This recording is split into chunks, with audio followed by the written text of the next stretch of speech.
On the other hand, there are people who are like, oh, I love all the data and I want you to give me like everything that you have. I will figure it out because I am going to write my own queries. I love command line kind of thing, right? Yeah, totally. So so It, then that was the challenge for us, is how do you satisfy kind of these two extremes? And of course there are people in the middle who are like, I want this and I want that too. I went from being an applications engineer to running product management to product marketing. And I think when I looked at when I was doing product management, I looked at it as like, what is that I enjoy the most? And the answer was really this big picture storytelling. so you said getting feedback from the B2B customers is hard. And the second thing you said is you want to get the feedback, you're getting the feedback as part of your product thing rather than using an external tool to get it. How? But the question is how? Do you have anything that's working for you?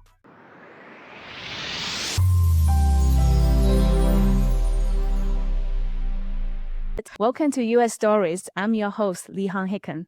I've spent my career obsessed with how we actually understand what users actually think. So when Chris and I helped scale usertesting.com from zero to IPO, we thought we had it figured out. But AI has changed everything. The speed of building is now 10 times faster than the speed of listening. So Chris and I built TheySat. We want to use vibe user testing to match the speed of vibe coding. I'm here to talk to visionary leaders who want to deliver great customer experiences to their customers. My guest today is Ashish Malpani. Great to have you on the show today. Your title is a little bit unique. Your title is Head of Product and Alliance Marketing at Corelight. You are very unique because you are a rare combination with deep technical expertise. You have a pattern in cryptography. I don't know what that is.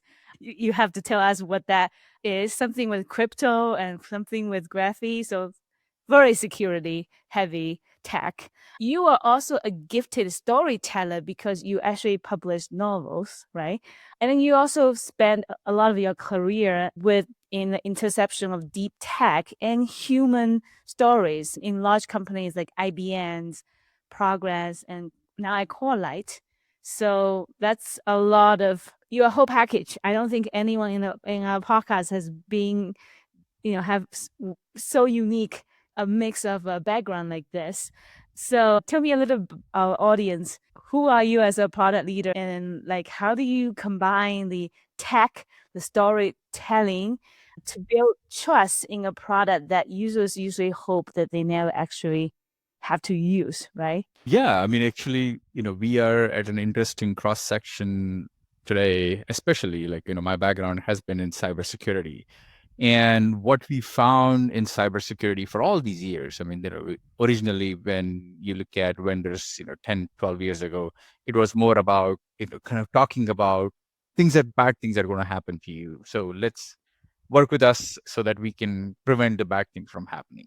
Like from Mm-hmm. there to we went the other way and kind of started talking about everything under the sun, like work with us so that we can make sure that you never get breached, or I mean, everybody making like this audacious claims. Right. And that in fact kind of ate into the users and the buyers trust, right? I mean, you read about your own personal experiences, right? I mean, your data getting breached. I mean, you get probably like one notice per month from somebody, right? Saying, we had a data breach, your data is exposed, and now we are, giving you free credit monitoring service of some sort. So in fact, in my last role at Progress, one of my products called MOVEit was compromised by a ransomware gang, and we ended up exposing 300 million records worldwide. It was the highest exploited vulnerability of 2023.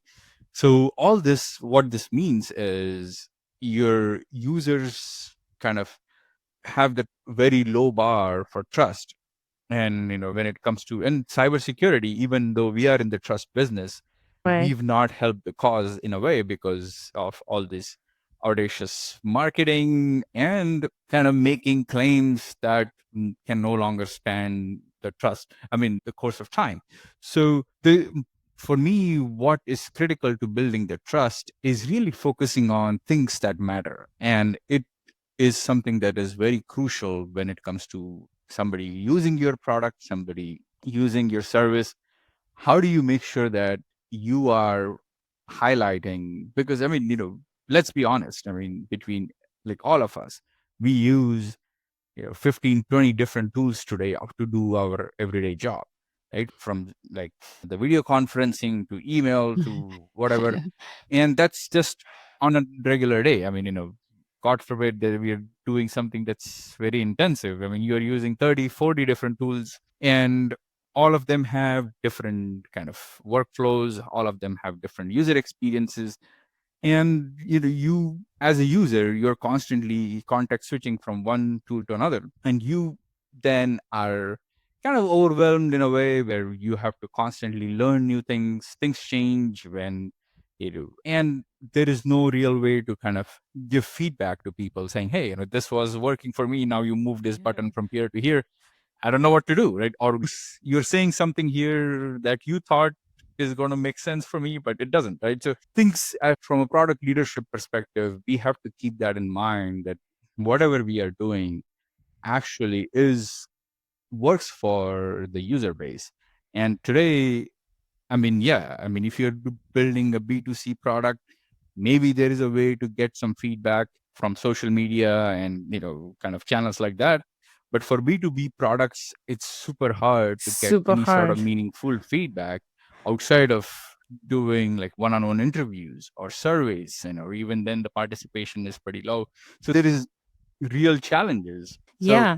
and kind of, bottom line is, you as a product leader, now you have to figure out ways to get that feedback built into your product, not wait for an external mechanism to kind of give you that feedback. Ah, interesting. You brought a lot of interesting things. So you said getting feedback from the B2B customers is hard.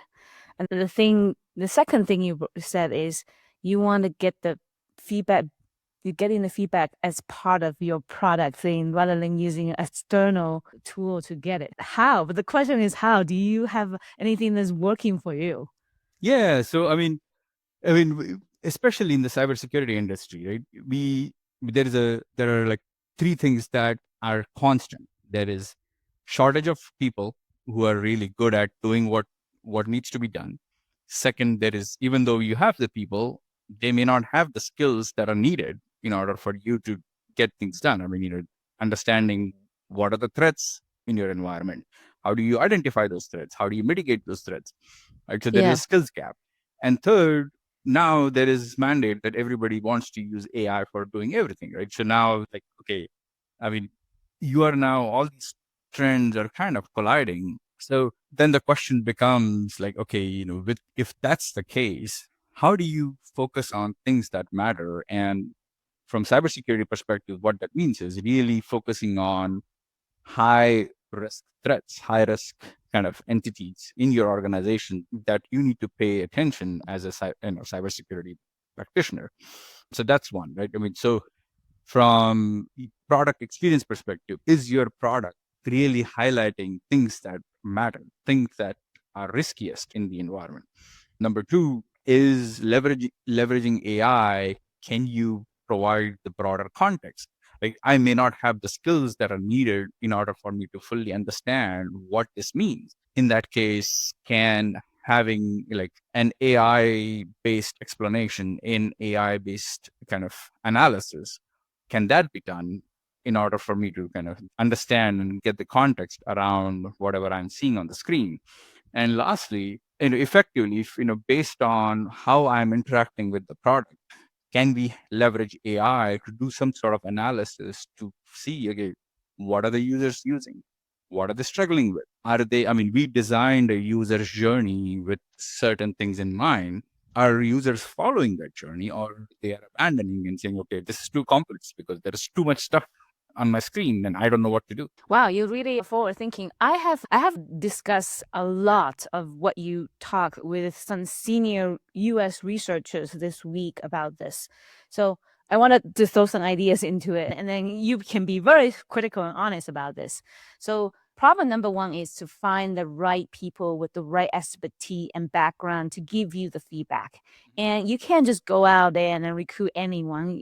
Ideally, it will be the right people. Maybe your existing customer who's using your product, that would be great.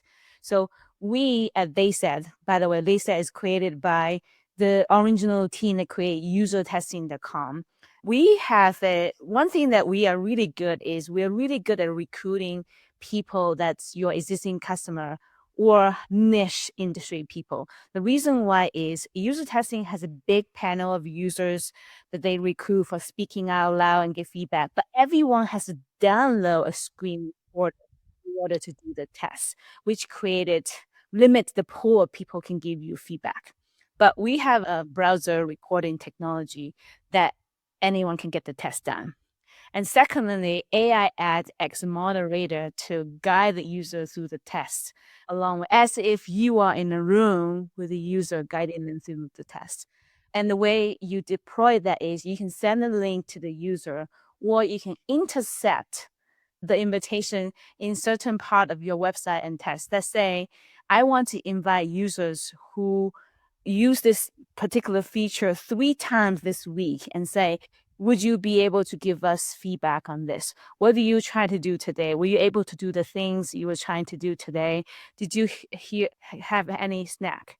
And you say, hey, we have developed a new prototype dedicated to improve the experience of this part you're working on day in, day out. Try to do the same thing, but at this prototype.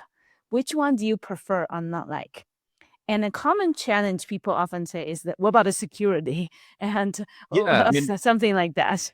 exactly, right? I mean, so first of all, like we are just now going through a similar project ourselves, right? So what we learned from our users and even like industry experts saying, hey, your UI has gives me access to all the data that I need, but it's too much. Right? I mean, it's too complex. I don't know where to start. I don't know where to kind of go and pivot.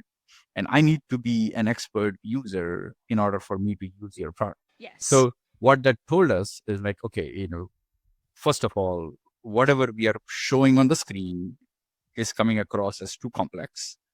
Second, people don't know like where to start, where to stop. And so they are kind of abandoning their journeys and say, okay, I don't want to use this product. I would rather go use something else. And third, there are people who wanted all these detailed information in like one end of the spectrum, and other end of the spectrum, people are like, oh, I don't need all that because I don't understand what I'm going to do with everything.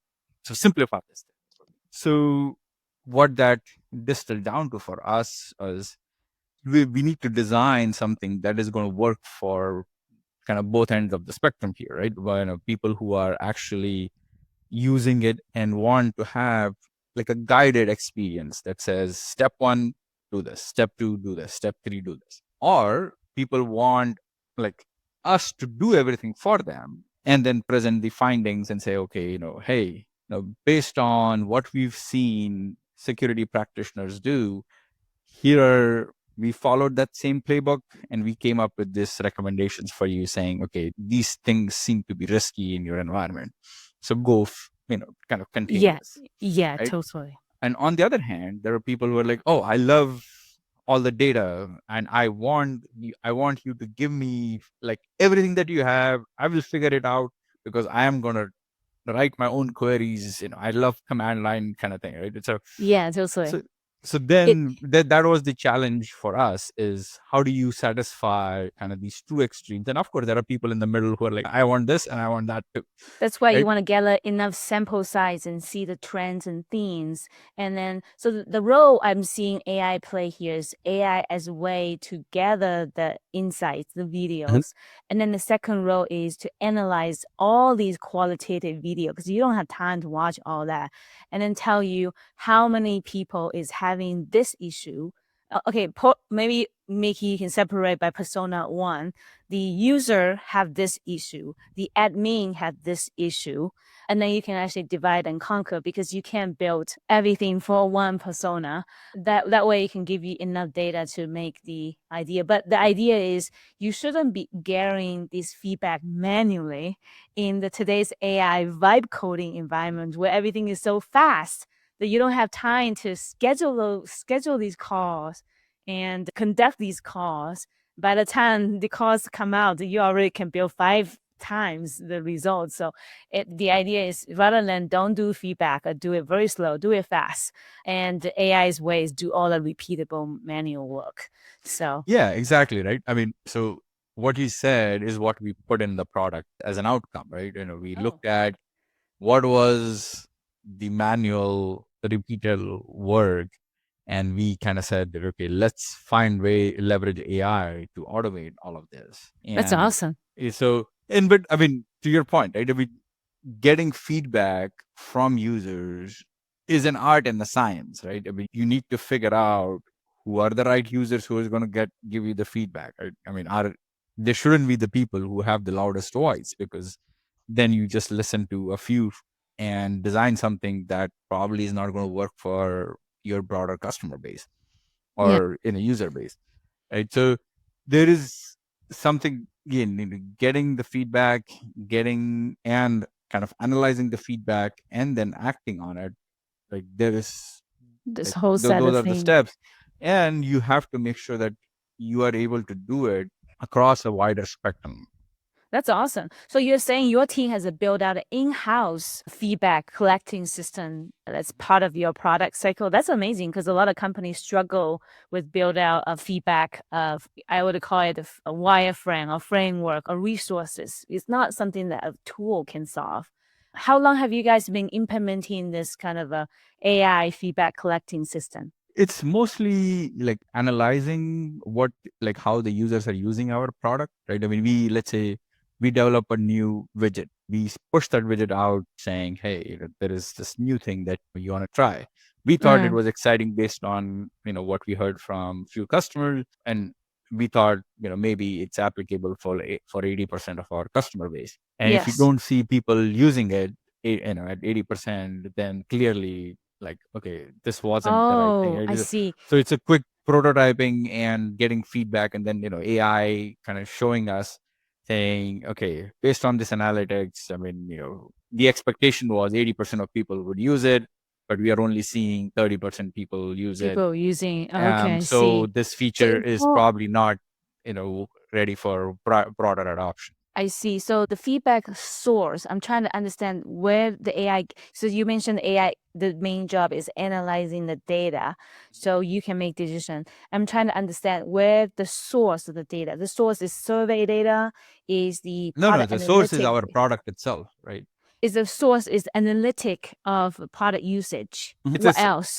software as a service product line, right? So Okay. then you're pushing something out, testing it, like A/B testing kind of thing, and Mm-hmm. see whether there is an uptake.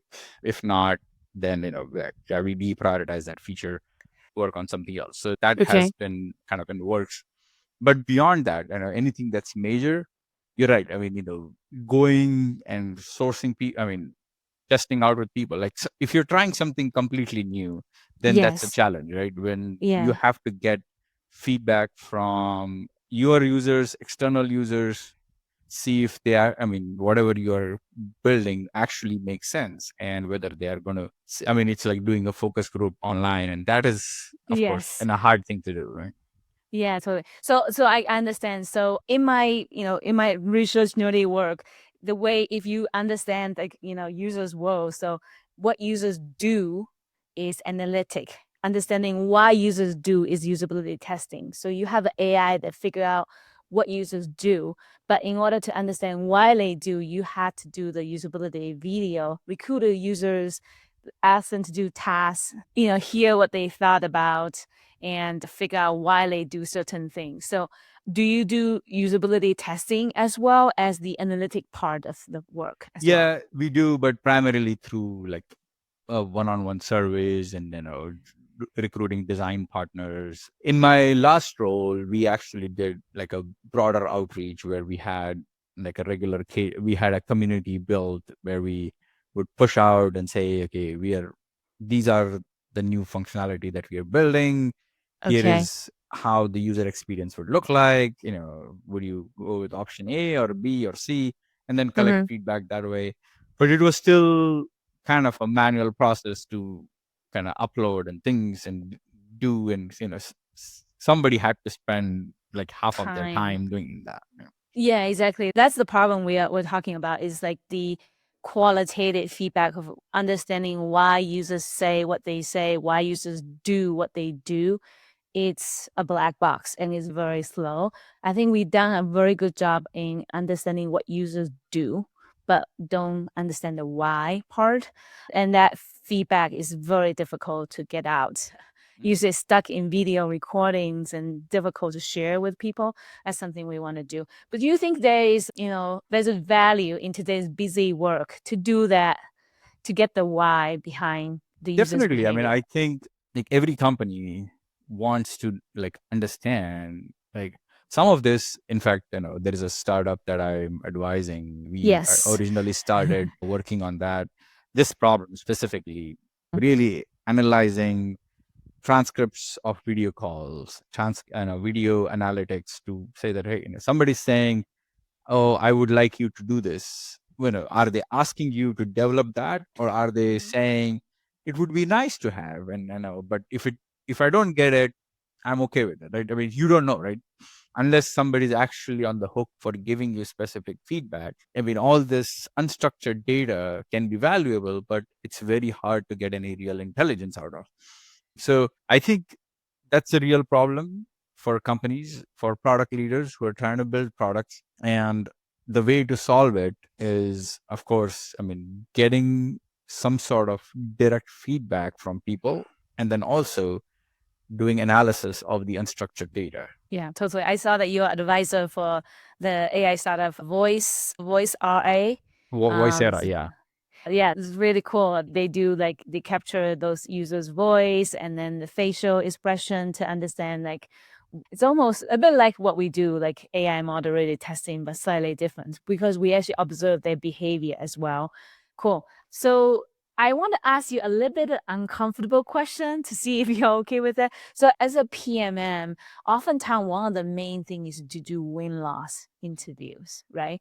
And as they said, one of our product line, AI interview, we use it for AI win-loss interviews. And I found that somehow for go-to-market leaders, they are okay with the AI analyzing the end results, but they are very uncomfortable for AI to interact with the customers. For user testing, that's okay because it's interacting with the user. That's a little bit different to kind of the buyer. So sorry, I put you in this position. What's your opinion toward that? No, I think as today we are still a little bit away from having or conversing with AI, right? I mean, you see all the backlash that you get from with all these AI interview products, right? I don't Yeah. want when I'm looking for a job, for example, I don't want to talk to an AI bot who doesn't understand kind of what my background is, or who's just trying to analyze and give pass some notes on to the hiring manager or recruiter. So I think it's same is true, right? I don't want my customers to feel that I am kind of moving away from a human touch point and then Mm-hmm. kind of really outsourcing it to an tool. And there is a inherent fear that I am going to lose the customer's trust because I'm doing that, or the customer is going to think that this company is like not going to, or is no longer dependable because they are no longer have humans in the loop. Right. But now fast forward this to maybe 5 years down the road, maybe we will become comfortable giving feedback to AI, and we would think that is normal because but if you think about this, we're still not okay with when we want to talk to somebody because we have a customer service technical support issue, like people just hit 000 or agent. Yeah, yeah. And if the system does not take you to a human, you get frustrated, you don't want to like work with that company anymore because you just find it hard for. So even though we may become okay with giving feedback to AI, there has to be an off ramp. There has to be a way for anybody to disconnect that and say, I don't want to talk to the AI. I want a real human in the loop. Yeah, So, totally. right. So we have I to think have a combination. I think it's a perception, not a reality, because our company actually exclusively use AI for our first round of employee hiring. And then we actually do the AI win-loss for our customers, what we found is for the AI interviews, 75% of people prefers AI interview than the human interview because they are not nervous with a stranger talking about their thing, and they don't need to schedule back and forth. They just be themselves. If they screw up, they start again, right? 5% actually prefer human interaction. The rest, the middle 20%, don't care. They'll say, Yeah, don't but I care. mean, think about this, right? Like, if you look at the newer generation that's entering the workforce, I mean, they are more comfortable texting, whereas picking up the phone and talking to somebody. Yeah. If you had a way for them to text and interact with AI to give feedback, probably they would do it, right?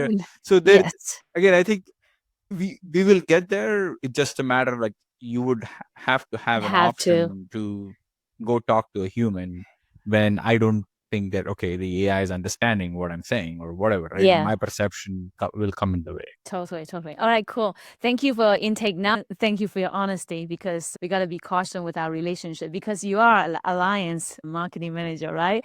Relationship is everything. So, for some quick rapid fire question, what's your most honest customer feedback channel you have right now? So there are a couple, right? One is really, kind of now leveraging and win-loss specific tool that does kind of surveys on its own with the human in the loop and get some honest feedback from customers, prospects. And then the second one, as I said, is the in-product kind of feedback that we do and leveraging that as well. Cool. And from your experience, what is the biggest blind spot of the current feedback tools, your team or like what you see in the market? I think it's like you have to have a significant time and effort investment because whatever you're looking for, you need to tailor it and make sure that the tool understand. Again, today every tool claims to have some AI in it, right? Now the AI, of course, the AI is not going to be able to read your brain and draft some things for you, but really putting time and effort to train the AI to make sure that you are actually getting something useful in there so that whatever feedback comes your way is actually meaningful that can be implemented. Sounds good. Okay. If you have a magical wand, what would make gathering human truth from your customers dramatically easier? I think again, if there was a way for me to kind of not be involved in the process and then say that, hey, get some like candid feedback, right? Hey, what were your challenges, right? When you deployed it, when you go do ongoing management? I mean, some of the things that you probably know, but some of the things that you would want to get some like tangible feedback that you can implement or that we can work on. So that's what you're looking for, right? Where you are not involved and you are getting that feedback on a constant basis so that you can spend your time on solving it, fixing it, rather than collecting the feedback yourself. Right. So if you can, make the collecting easy, like click a button. I mean, almost like a Kodak. Like instead of figuring out all the lighting, all the stuff, click the button, feedback spit out, and then you just do the work of fixing it. Okay, that's it. Okay, you want the AI research agent to do all the work for you. That's our suspicion, but you put it very good. No, All I right. mean, to be honest, right? I mean, like we are talking about having agents or agentic systems do all the work for us. But at the same time, I mean, what people need to understand is deploying agentic systems doesn't mean that you are going to save money, right? It's not about saving money. It's about, improving the efficiency of your processes so that you are able to get things done faster. You are able to do more things with your own time you spend time on things that actually matter and not like today. If you think about it, we spend 40% of our time doing things that are not really the core job requirements in a way. Yeah, totally. Well, last question for us to wrap up the podcast.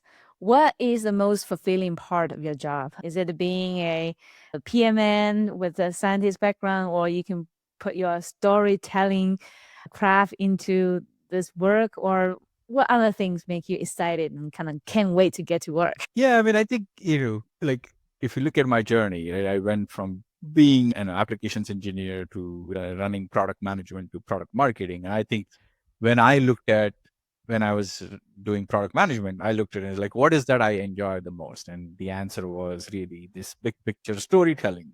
And I think Mm-hmm. for me, being on the product marketing side, really leveraging the technology background and the creativity and storytelling and merging them together is what makes this a really good fit from my perspective. And that's what I like the most. Well, thank you so much for coming to our show and showing us the beautiful big picture story behind the cybersecurity world.